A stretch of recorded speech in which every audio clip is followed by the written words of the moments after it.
This segment is brought to you courtesy of Caribbean American Weekly, a newspaper owned and operated by Caribbean Americans. Read the latest edition at www.cawnyc.com.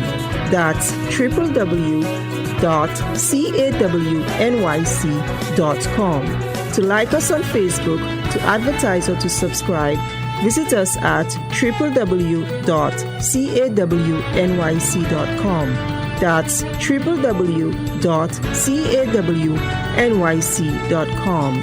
To advertise with the Caribbean American Weekly publication for freelance assignments to distribute at your business place, visit us at www.cawnyc.com.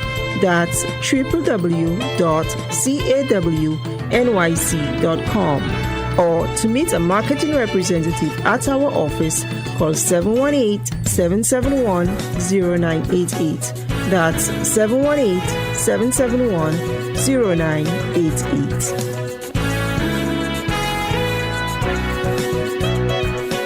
Today, we're joined with Gino McKoy, a rising indie artist and filmmaker whose recent achievements have rocked both the music and movie industries. His latest pop ballad, Everything to Me, broke into the Billboard charts, while his sci-fi film, Lumina, is streaming globally. From chart-topping music to groundbreaking visuals, Gino McKoy is redefining the indie entertainment. Welcome. Hi, how are you, Jada? I'm good, and how are you? Good, thank you for having me on the program. Of course. Gino, congratulations on Everything to Me hitting the Billboard charts. What was it like to see your music gain that kind of recognition as an independent artist?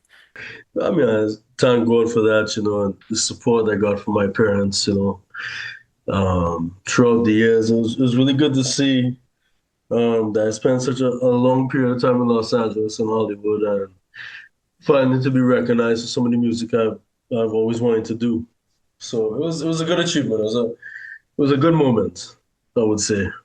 That's great. And you're one of the only current indie artists charting on Billboard while also having a Hollywood feature film streaming globally. How have you managed to bridge these two creative worlds so successfully? It was interesting. I initially went to Hollywood to sign with the record labels, and I decided not to sign with the record labels because they wanted to change my style, and I had to figure out a way to use to put a vehicle to put my music in to promote it, because I was remaining independent. So I decided to write scripts, and I got into the film industry and decided to put my music in the movies, and that's where that marriage happened, basically, between music and film.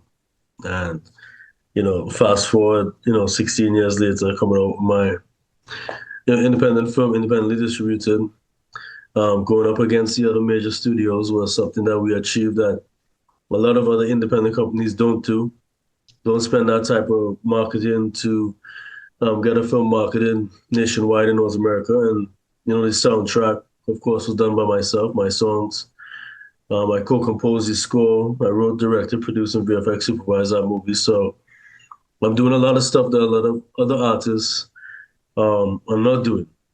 I'm in a unique space doing that, and I guess I was forced into, well, not really forced into, but I had to come up creatively to, get my music in a medium to promote. And that was film. That's great. And like you said, you're doing something that other artists will not do, because Lumina stands out not only for its genre, but also for how it was produced, from massive interior sets in Morocco to filming in the Atlas Mountains. What inspired this ambitious production approach? Well, I had a lot of other locations that I was looking at initially. But, Morocco had all the locations that we needed. And it was one of the few places I could shoot during the pandemic, because I shot this during 2020, during the whole COVID pandemic. It was probably the most difficult time in the history of cinema to shoot a movie. And we got through it. But, we weren't unscathed. We suffered a lot of losses and everything else during that time, because, we shot at the most difficult period it was to shoot. and face, insurmountable challenges and a lot of obstacles to like get the movie done and, get the movie also distributed. So that's something that we faced throughout this whole production. And even in Morocco, shooting in Africa for the first time was amazing, but at the same time very challenging.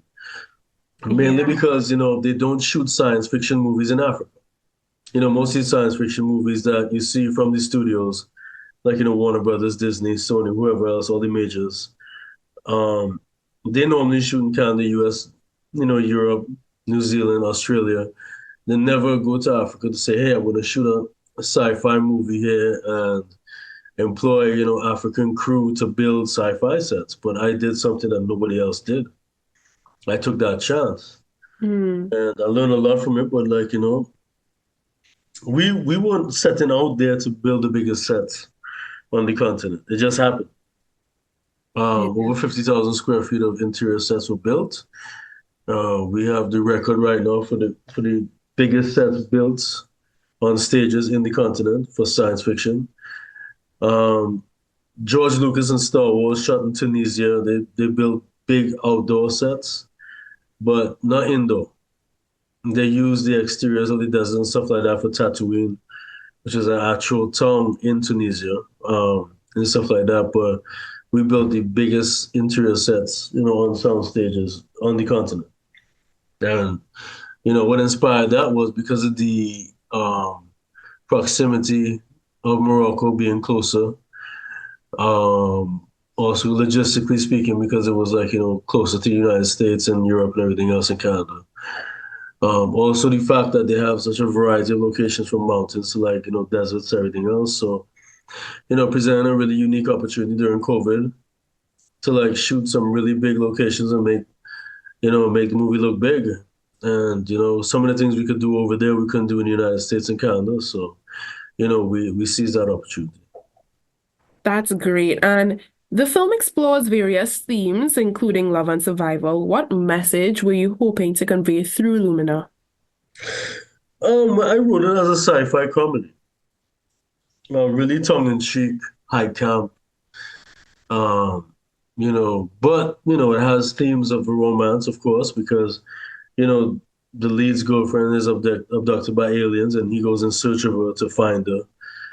So there's that underlying love story, but at the same time, there's a bit of horror. But it's really comedic. It's sci-fi, but it deals with real stuff and real issues. When you speak to people that, the Mutual UFO Network and people that are attached to the Pentagon, the U.S. government, and former military and stuff like that I've spoken to that have experienced these kind of extraterrestrial type of experiences.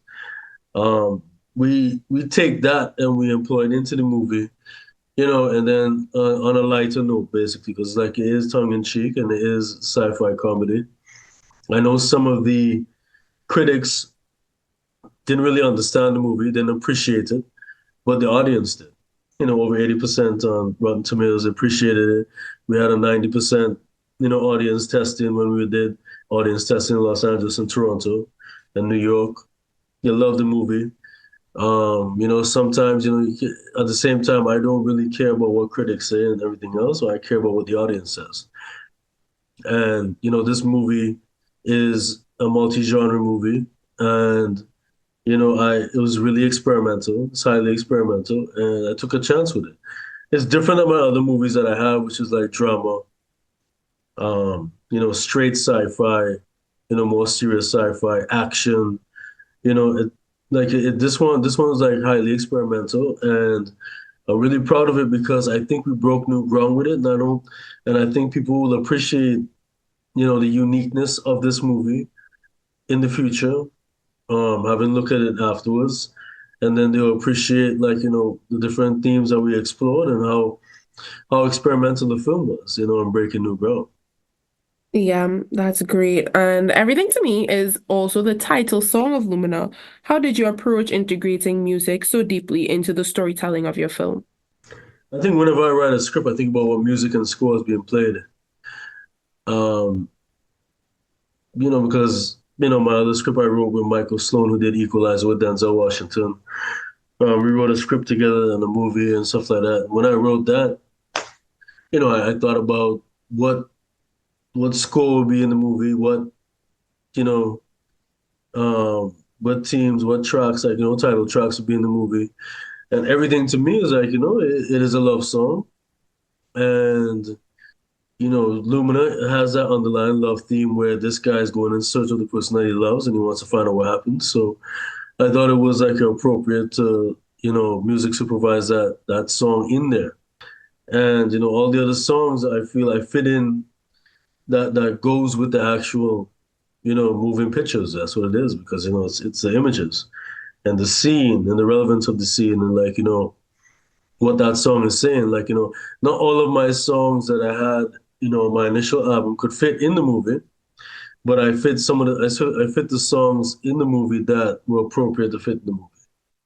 And everything to me being the title track because really and truly, if someone's willing to risk their life and go in search of the person that they love, then, I think that everything to me is an appropriate track for something like that. I agree with you. Your creative team includes legendary names like David Kirschenbaum, Greg Fillinganes, and Mick Guzowski. How did those collaborations come about, and what was the experience like?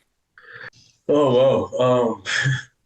When I started back in the early 2000s and singing songs and doing like, my, I did a mixtape and stuff like that to take down to Los Angeles with my old producer, Nick Lagona. He's a legendary Canadian producer. He said I need to be in LA, because if I'm going to get my music career off, I need to be in LA. So, we moved to LA, my family and I, my mom, my dad, myself, around 2009, 2010. And, Nick got sick. He had heart problems and stuff like that. So I had to find another producer in Los Angeles, and I got referred to David Kirschenbaum, and David Kirschenbaum worked with Janet Jackson and a lot of big artists. He was Universal A&M. He's one of the head guys there. He signed a lot of big artists there, developed Bryan Adams and stuff like that. So when he heard my voice and stuff like that, he compared it to Michael Jackson, and he's like, a lot of other artists don't really have that type of signature, which is unique, but sounds like somebody that great.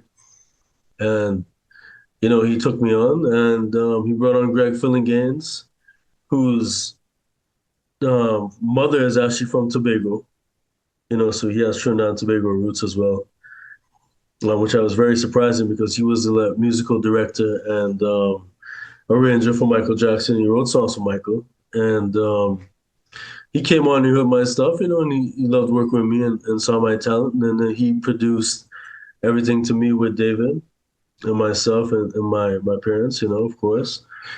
And, in the studio, you need a mixing engineer after you put on the tracks. You need to get mixed and you need to get that track mastered, right? So, we went to Mick and, Mick worked with Michael, Mick worked with Daft Punk, he worked with Pharrell, so he was the right guy. So we started working with Mick, and Mick was like, really, a legendary mixing engineer, working with Mariah Carey and did a lot of the stuff with Tommy Mottola and like Sony and stuff. So, he heard my stuff and then he mixed the album.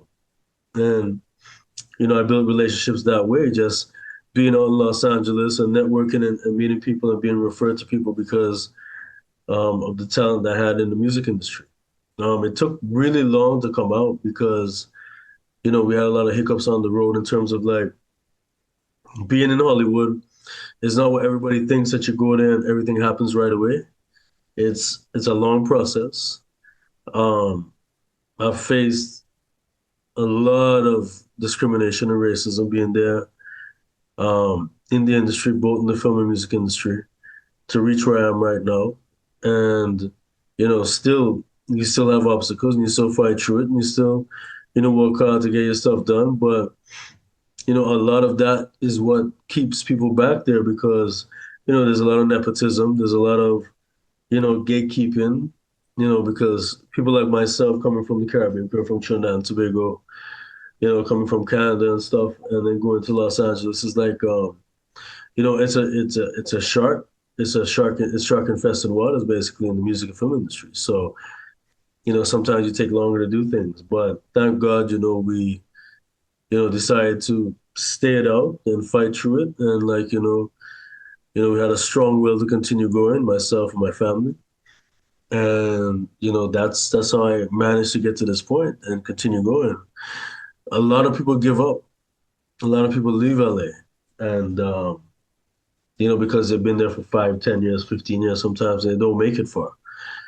I guess, thank God, I was one of the people that didn't give up. And I guess I was blessed to have my parents there with me to support me because they're also in the music and film industry. So that was something that we developed with David and them. We came out, and then I managed to put all those tracks in Lumina. And that's kind of like the, theme of my stuff in terms of my movies.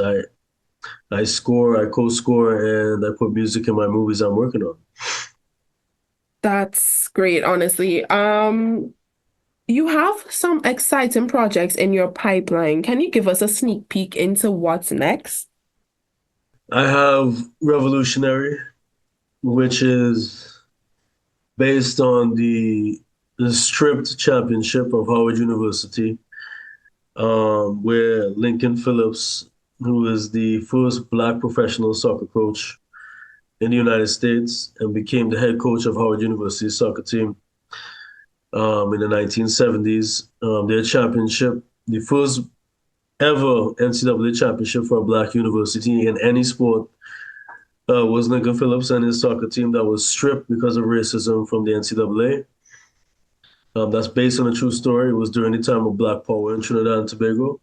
And of course, coming out of Jim Crow and civil rights in the United States, and the Vietnam War, anti-Vietnam War protests, and President Nixon and everything else was going on at that time. That's the script I wrote right now. That's like everyone says it's going to be one of the hottest scripts in Hollywood, basically, and next year, in time for the World Cup. I'm directing that one right now. We're going to be producing that one in Trinidad and also the U.S. It's a very big one. We're going after some really big names, and it's going to be a really exciting movie to see because, it's coming at a really good time. It's highlighting Black soccer in the United States, so Black football, as we say back in Trinidad and everywhere else, but in the U.S. it's called soccer. And that's going to be a movie that we're hoping to produce in the next few months and release next year in time for the World Cup. My next movie, Spidersweb, that I wrote with Michael Sloan. Michael Sloan's a producer on Equalizer with Denzel Washington. That's another sci-fi one that I have to work on as well. It's going to be coming too. And I have another big sci-fi one that I've been working on for about 10 years that I'm going to be developing and hoping to come out with that one. And then I have another action film that's going to be shot in Trinidad that's kind of like Man on Fire-esque, Extraction-esque kind of movie that I'm directing, writing, and producing as well too. And but it's a busy slate for the next 2-3 years. Yeah, wow. I'm already tired from hearing how much you have to do. Plus Honestly, doing music.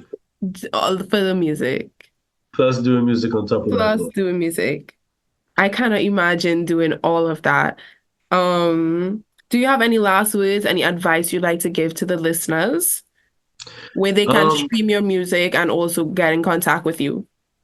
Well, I'm on IG, Gino McKoy Official on YouTube. Facebook as well too, Gino McKoy on there. I'm verified on there and IG. Spotify, you can go and listen to my music. It's on all the streaming channels. For the album, for Lumina, the soundtrack album and everything else. And they could check me out on IG and all my social media stuff like Facebook, Instagram, TikTok, YouTube as Gino McKoy Official.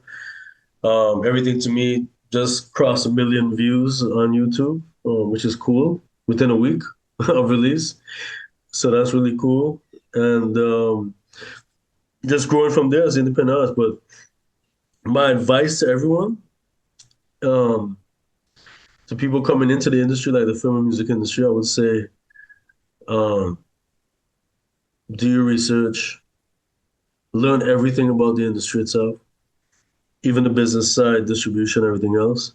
with the film industry, the main thing is distribution and financing. You could go to film school and everything else, and they will never teach you how important those two facets are of the industry, financing and distribution. So I urge anyone that's getting into the film industry to study every facet of the film industry, not only production. You have to study marketing, you have to research marketing, you have to research distribution and financing is very, very important too. And, to be an all-rounder, basically. Like, you need to be a jack of all trades in the film industry because you never know where your break is going to come. Come from writing, come from directing, come from, co-producing or working with someone else. And collaborations are very important. And the music industry is going through a flux right now. I think that my advice to people is, if you can stay independent and you can sign a good publishing deal and you could try to market the music yourself and get out there and get your music, music supervised in movies or in commercials and stuff. I think that that's a good way to get yourself known because record labels are signing less and less artists. And most of the time, the best artists are not even signed on the labels. They're independent. You're hearing the better music outside of that because, a lot of record labels want to control exactly what your sound is.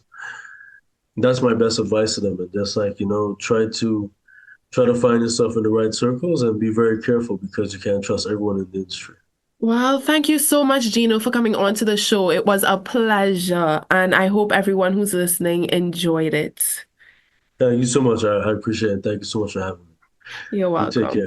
Bye-bye. This segment was brought to you courtesy of Caribbean American Weekly, a newspaper owned and operated by Caribbean Americans. Read the latest edition at www.cawnyc.com. That's www.cawnyc.com. To like us on Facebook, to advertise or to subscribe, visit us at www.cawnyc.com. That's www.cawnyc.com. To advertise with the Caribbean American Weekly publication for freelance assignments to distribute at your business place, visit us at www.cawnyc.com. That's www.cawnyc.com. Or to meet a marketing representative at our office, call 718-771-0988. That's 718-771-0988.